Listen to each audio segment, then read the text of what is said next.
welcome to part 5, the conclusion, part 5 of episode 15 of KRAD COVID Readings, the conclusion of my novelette, When the Magic Goes Away. This is a Dragon Precinct story that tells the tale of Danthres and Torin's first case 10 years prior to the main action of the Precinct series of novels and short stories I've been writing for quite some time now. These are fantasy police procedurals starring Lieutenant Danthres Tresyllione and Lieutenant Torin van Wyvald, who are best friends and partners and have been for a decade.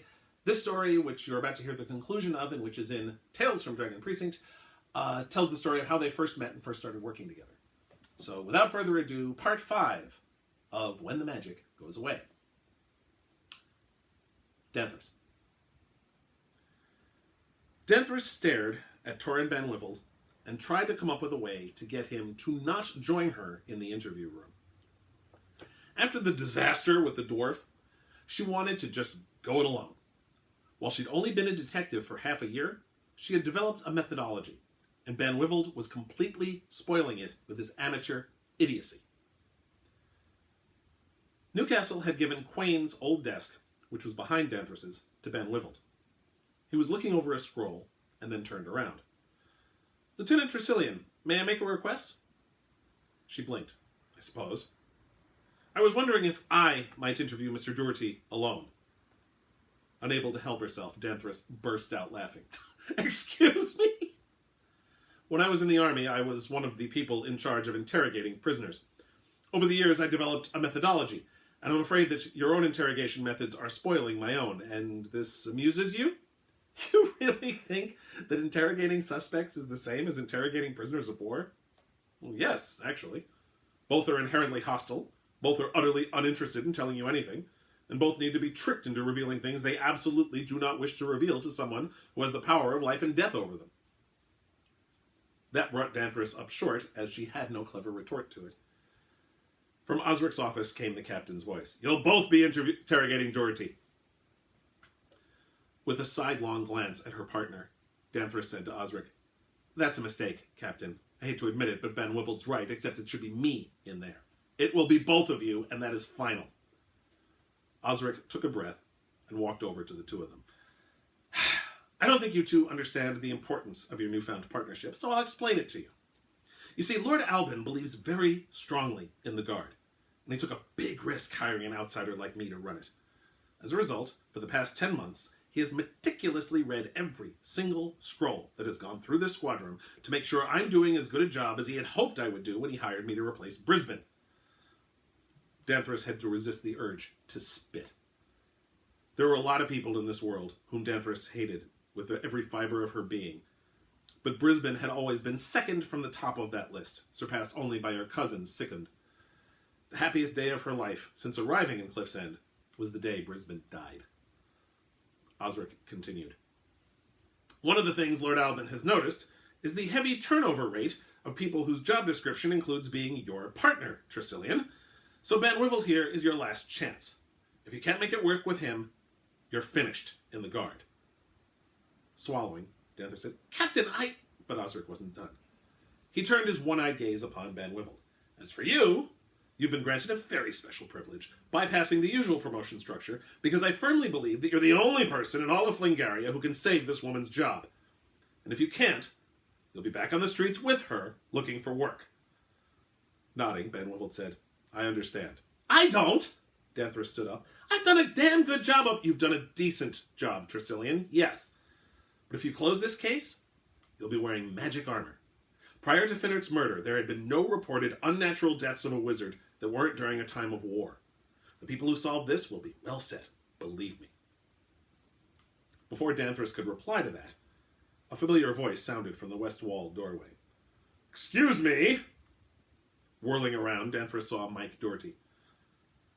"Welcome back, Mr. Doherty," Osric said in what Danthres recognized as his most insincere, polite tone. "I do not feel especially welcome. Why has this castle been warded against teleport spells?"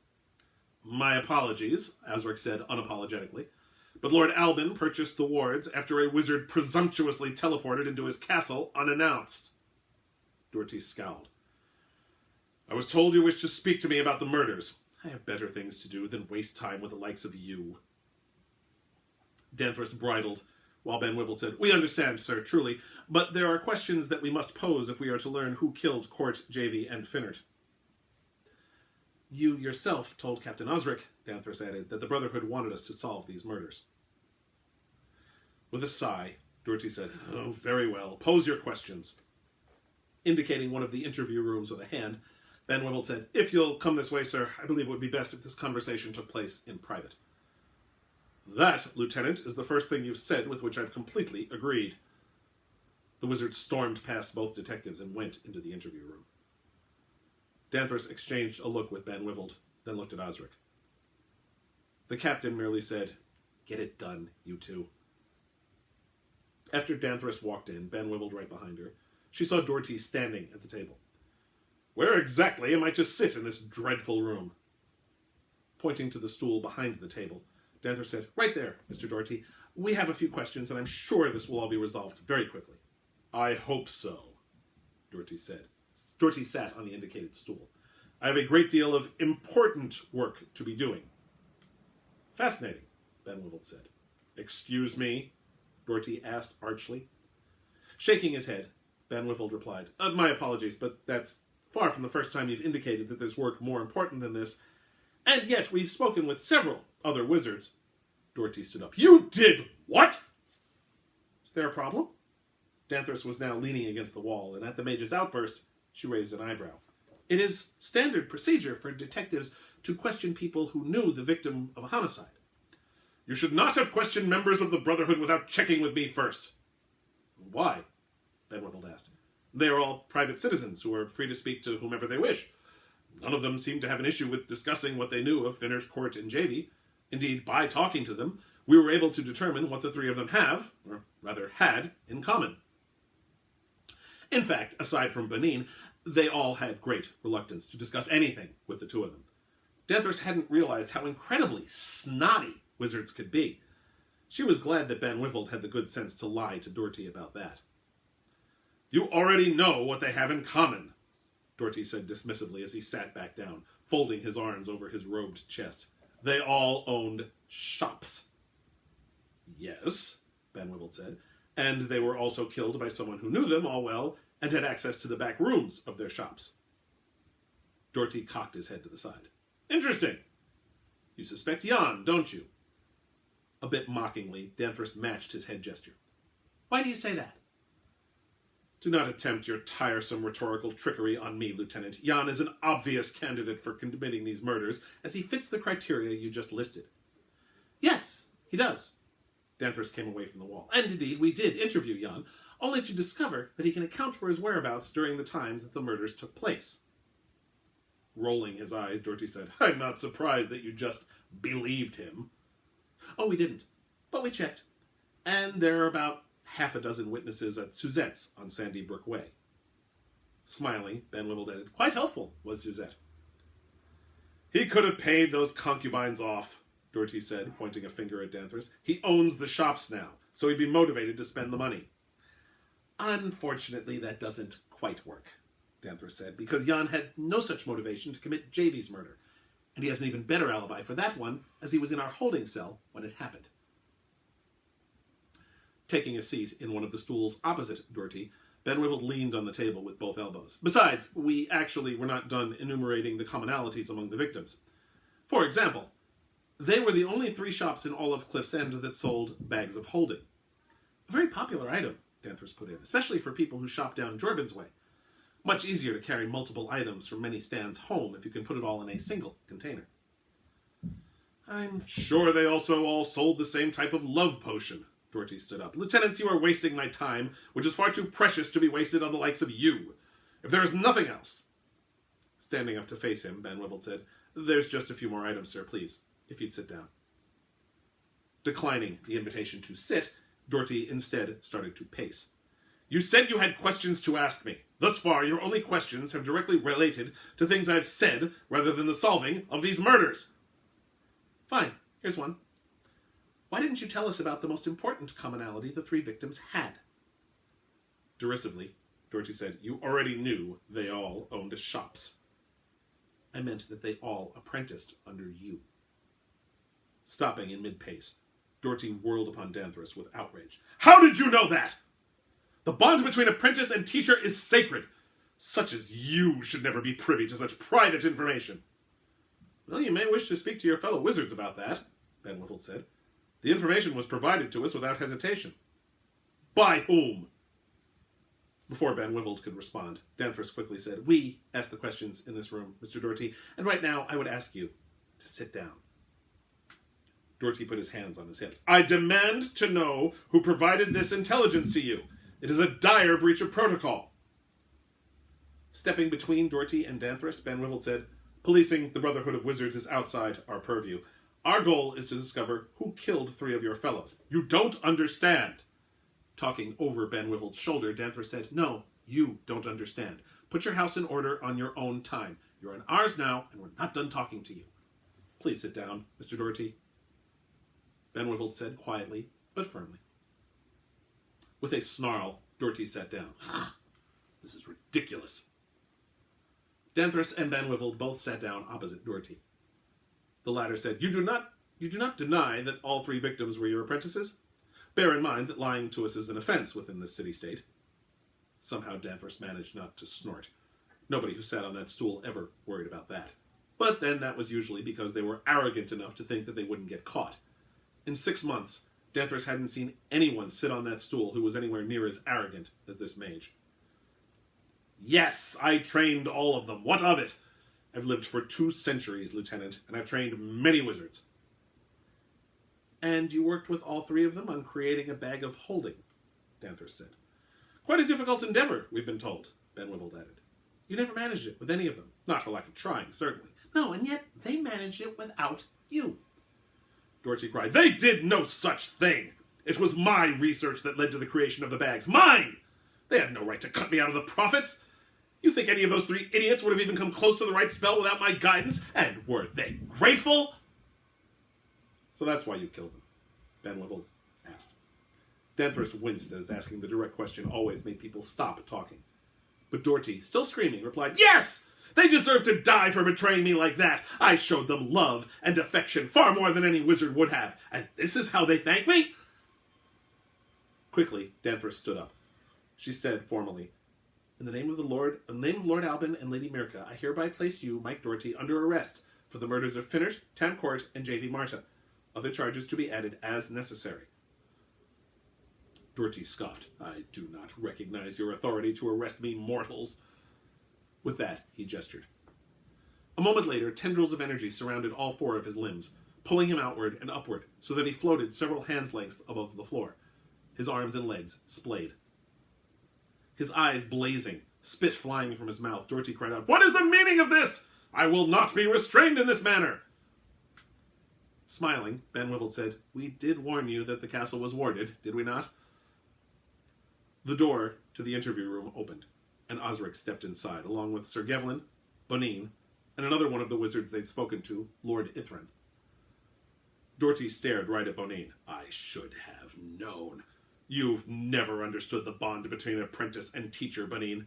As soon as these 2 mortal imbeciles told me I was betrayed. Bonine sneered. Everyone knows who you took on as apprentices, Mike. Stop being such a fool. Ithran stared daggers at Bonine. You revealed his apprentices? Of course I did, Bonine said, sounding confused as to why it was an issue, a confusion Danthres shared. We will discuss that later. Ithran regarded Danthres and her partner. The Brotherhood of Wizards thanks you for your hard work, lieutenants. We shall deal with this murderer ourselves.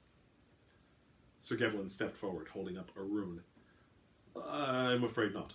Mr. Doherty is in our custody now. He touched the rune while he muttered something, and Danthres quickly covered her sensitive eyes. Through her eyelids she could tell that there was a flash of light. When she opened them, Doherty was gone. Angrily, Ithran asked Gevlin, Where is he? He is now in our holding facility beneath the castle. That was not our arrangement! Ithran's dagger stare was now fixed on Gevlin.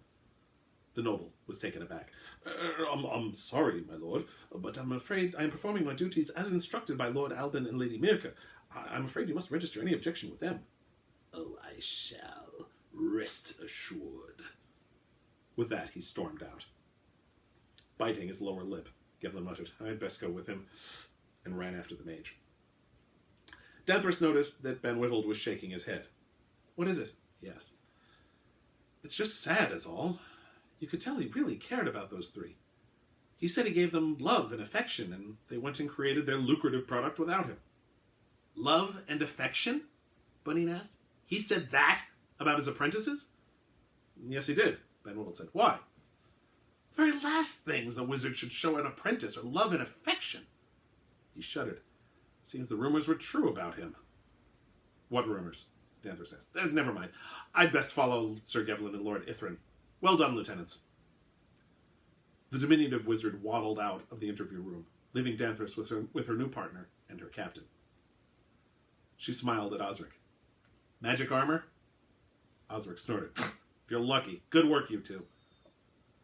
As the three of them went out into the squad room, Ben Wyvald said, "I owe you an apology, Lieutenant." Danthres whirled on him. "Oh, you do you?" He grinned. "Indeed I do. You're an excellent interrogator. It was a pleasure to partner with you on it." She sighed. "Much as it pains me to admit it, I feel the same way. Perhaps you'll last a bit longer than Quain did." Speaking over his shoulder as he headed into his office, Osric said, "You'd better hope it's a lot longer." Carefully waiting until the captain was out of earshot, Danthres said, "What I hope is that I can work alone. Since that seems to be rather a forlorn hope indeed, I suppose I could do worse than partnering with you, Ben Wyvald." She chuckled, looking over at Ian's desk, currently empty. He and Linder had taken a call earlier. "In fact, I have done worse, quite recently." "Well, thank you for that, Lieutenant Tresyllione, and please, call me Torin. Being called Ben Wyvald reminds me of something I'd prefer not to be reminded of." Frowning, Danthres said, "But that's how Osric refers to you." Ben Wyvald, or rather, Torin, smiled ruefully. "Yes, he does. I gave up asking him to call me by my given name after a month." Danthres chuckled. "Very well, Torin. And you may call me Lieutenant Tresyllione." Torin's face fell, and Danthres found she couldn't hold it in her laughter. She added quickly, "Or Danthres is fine as well." They sat down at their respective desks to start filling out the paperwork that would be needed so Doherty could be properly prosecuted. Or rather, Danthres filled it out, while Torin, who as yet had no instruction in same, watched and learned how to do it. By the time Danthres was done and had finished answering Torin's many, and, she had to admit, intelligent questions about the procedure, a page boy entered the squad room. "Lieutenants Tresyllione and Binwid?" Torin gently corrected him. "That's Ben Wyvald. What may we do for you?" "You two and Captain Osric need to be coming with me. Lord Albin needs to see you."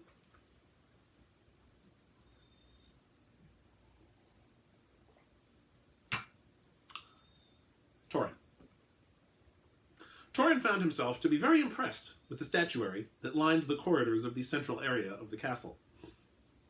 The eastern wing, where the castle guard squadron was kept, was functional and utilitarian, with only a few bits of decoration, the ugly dragon statue and the pretty unicorn tapestry.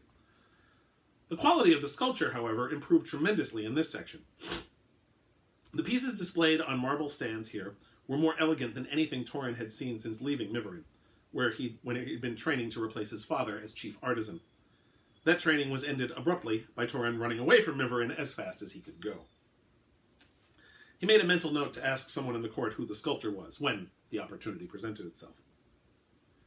For now, the page boy led him, Danthres, and Osric toward a set of large wooden double doors. Leaning over to Danthres, he whispered, "So I'll get to meet the Lord and Lady?" "We both will," Danthres whispered back. "And just the Lord.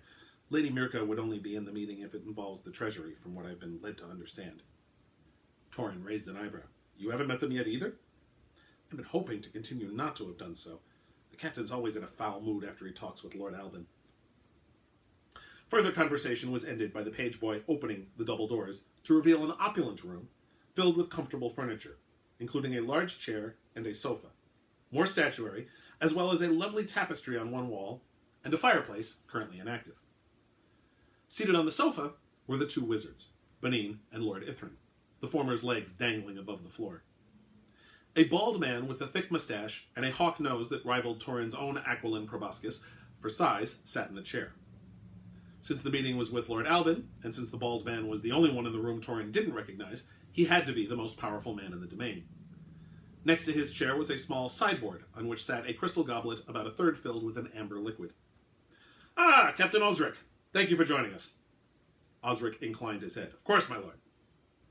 The captain's words confirmed it, and the lack of a woman in the room besides Danthres confirmed his partner's opinion that Lady Mirka was not present. "This," Osric continued, indicating the two lieutenants with a gesture, "is Lieutenant Van Wyvald and his partner, Lieutenant Tresyllione. They were the ones who closed the case." "Welcome to the Castle Guard, Lieutenant Van Wyvald," Lord Albin said jovially. "Seems you had quite the first case." Testily, Lord Ithran said, "If we may disperse with the tiresome formalities, we need to resolve this immediately." "I don't see that there's anything to resolve," Albin said equally testily. "You asked that we find the person who killed 3 wizards. Lieutenants Van Wyvald and Tresyllione did so." "Yes, and Doherty's apparent guilt." "Apparent!" Danthres' pattering of Ithran echoed off the stone walls of the room. "Yes, apparent, and if the mortal would please be silent," Ithran said with a sneer, "we may continue. Doherty's apparent guilt would explain why he was reluctant to involve the castle guard in this case. I will admit that it would not have occurred to us to suspect one of our own." Bonin muttered, "Wouldn't have occurred to you, perhaps." Torin tried not to snort at that. He was mostly successful. "But Doherty is one of ours," Ithran said, "and we must be the ones to dispense justice." Albin shifted in his chair. "Hardly your place after asking us to step in. The law is crystal clear on this matter. If the case involves magic, it falls within the Brotherhood's jurisdiction, but if you refuse to accept that jurisdiction, it becomes the purview of the Castle Guard. When you requested that my detectives investigate it, yes, I understand that." Ithran waved his arms back and forth dismissively. "But that was before we discovered that the perpetrator—" "We're going around in circles," Albin said, interrupting the wizard right back. "Lieutenant Van Wyvald, can you confirm that Mike Doherty is the perpetrator of those crimes?" Torin nodded. "Yes, my lord. He, in fact, admitted it to Lieutenant Tresyllione and myself, and then attempted to escape arrest." "And you will both testify to that before the magistrate?" Albin asked, making his guilt a matter of public record. Danthres said, "Absolutely, my lord," while Torin simply nodded. Now Ithran was squirming, and Torin started to see what the lord of the domain was getting at. "We do not wish," Ithran started, then hesitated. Bonin rolled his eyes. "Damn it, Ithran, the man killed his apprentices over commerce!" Ithran snapped. "And that is not a fact it would be well for the general public to be aware of." "Yes, it would be just terrible if they knew that we were fallible." "It would, in fact." Ithran was gesturing like mad as he ranted. "The Brotherhood was formed in part to reassure people that the wizards are very much infallible, that the days of megalomaniacal wizards like Cholmric the Foul and Mitos are a thing of the past." Torin shuddered.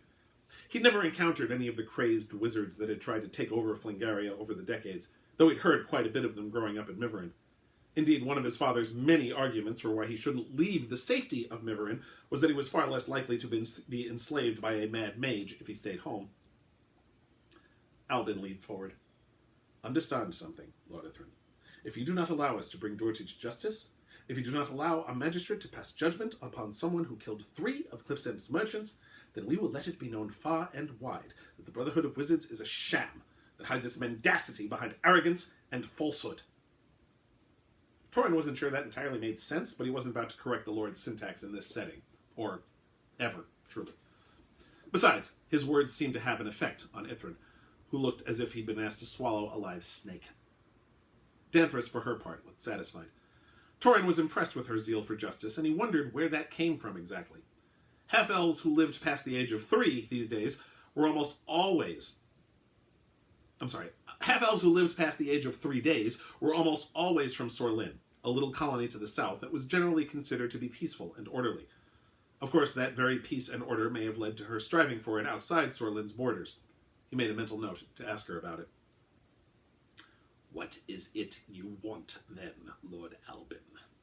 Every word was practically spit by the wizard.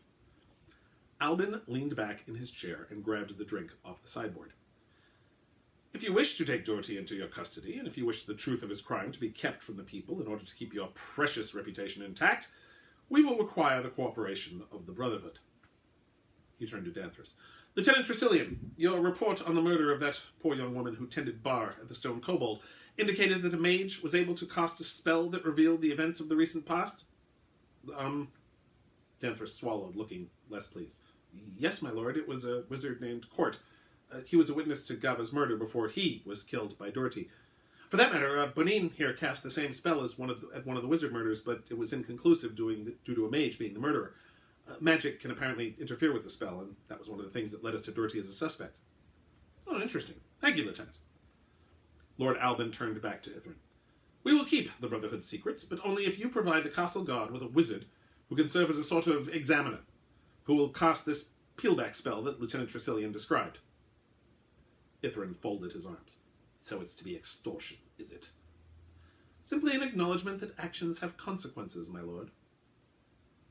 Torin noted that Lord Albin didn't start referring to Ithrin as my lord until he made his request. For several seconds, Ithrin simply sat with his arms folded before speaking again. If I tell you that the Brotherhood does not respond well to extortion, and that your attempt to bargain with us will result in your domain being sanctioned by the Brotherhood?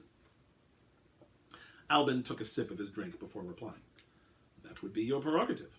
But considering how much unlicensed magic there is in the city-state, I would think you'd jump at the opportunity for one of your own to be part of the process by which it's pursued and stopped. However, if you wish to sanction us, then by all means, do so. We'll put Doherty on trial and reveal his crimes for all to see. And I'm sure there are plenty of merchants who will eagerly jump at the real estate opportunities provided by the 83 magic shops that will have to be closed once you've sanctioned Cliff's End. I'm also sure that you will be hard-pressed to replace the lost revenue from the sudden shuttering of those shops, not to mention all the mages who will hire themselves out privately. Albin smiled. It's entirely up to you. And keep in mind that sanctioning Cliff's End for the devastating crime of following the law will not be looked upon favorably by the king and queen either. Putting his head in his hands, Bonin said, Oh, for pity's sake, Ithrin, just accept the offer. It's not as if you have a choice.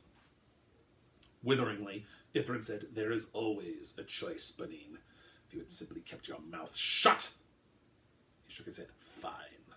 You believe we have no choice? Then you may serve as this magical examiner that Lord Albin suggests. What? Bonin rose to his feet, but his diminutive height made him no taller while standing than he was sitting on the couch. Why am I to perform this ridiculous task?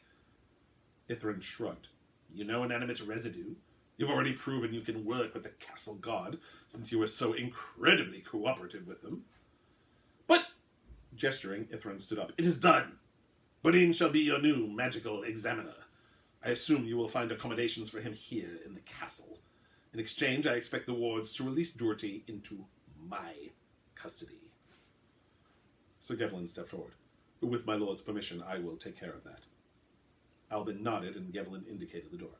Come this way, please, Lord Ithrin. Torin smirked. Gevlin, it seemed, did not consider Ithrin to be his lord. As soon as Ithrin and Gevlin departed, Danthres exploded. That's it? Is there a problem, Lieutenant? Albin's tone lowered the temperature in the room. We can't just let Doherty go. On the contrary, Lieutenant, we had little choice in the matter.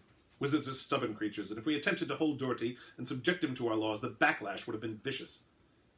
What about justice for his victims? They were also wizards. Albin shrugged. I appreciate your zeal, Lieutenant, but this is the best possible outcome. Trying to keep Doherty here would have started a war between the Brotherhood and King Marcus and Queen Marta. We only just finished fighting the Elf Queen. I doubt that a new conflict would benefit anyone. This way, we were able to get a killer out of our city-state and gain ourselves a valuable asset. That got a sneer out of Bonin. How nice to see that at my age I'm being reduced to an asset. Oh, you will be quite the asset, Bonin, believe me. When Sir Gevlin returns, speak to him about what arrangements you require here at the castle. He looked at Torin, Danthres, and Osric. Thank you, Captain, Lieutenants. You've done very well today. That will be all. Danthres just stood there, while Osric and Torin headed out. Gently, Torin touched her shoulder, at which point she shook her head and followed them out. I don't know what disgusts me more, she said, not bothering to wait until they were out of earshots of Albin's sitting room. That the Brotherhood are so much more interested in preserving their image that they barter with justice like that, or that Lord Albin would go along with it for his own benefit. Our job is to keep the people of Cliff's End safe, Tresyllione, Osric said. Justice is simply a fortuitous side benefit, and one we didn't get this time. But you caught Doherty, and he will be punished. I doubt we did him any favors by turning him over to the Brotherhood. He stopped, turned, and smiled at them. Osric didn't smile very often, and Torin could tell that he wasn't any better at it now than he had been on the front lines. I knew I was right to put you two together. You did excellent work. Now go home and take the rest of the day off. First case tomorrow is yours, and I expect you both to close it. With that, he turned and walked down the corridor. Danthres still looked aggravated, though Torin supposed that was her normal look. You all right, Danthres? She let out a very long breath. I will be, I suppose. But I'm really learning to hate magic. The end. Thank you for this 5-day journey through this prequel story in the Dragon Precinct universe. You can find all the Precinct books online from eSpec Books. Right now, during the current coronavirus mess, all of the ebooks released by eSpec are only 99 cents. You can also order them you can also print copies through the usual book dealers. You can also order them directly from eSpec Books. If you go to especbooks.com, you can have information there on how you can get the print books if you'd rather get those. And again, the ebooks are only 99 cents each. There's Dragon Precinct, Unicorn Precinct, Goblin Precinct, Griffin Precinct, and Mermaid Precinct, as well as Tales from Dragon Precinct, which has that and 9 more stories of the Cliff's End Castle Guard, one of which was the first KRAD COVID reading, Brotherly Love. And I'll probably be reading more as this series progresses. Thank you so much for this fun little journey into the past of the Cliff's End Castle Guard and the secret origin of Danthres and Torin. You can find me online at DeCandido.net. Also, my blog at DeCandido.wordpress.com. You can support me on Patreon at patreon.com/KRAD. And please, stay safe.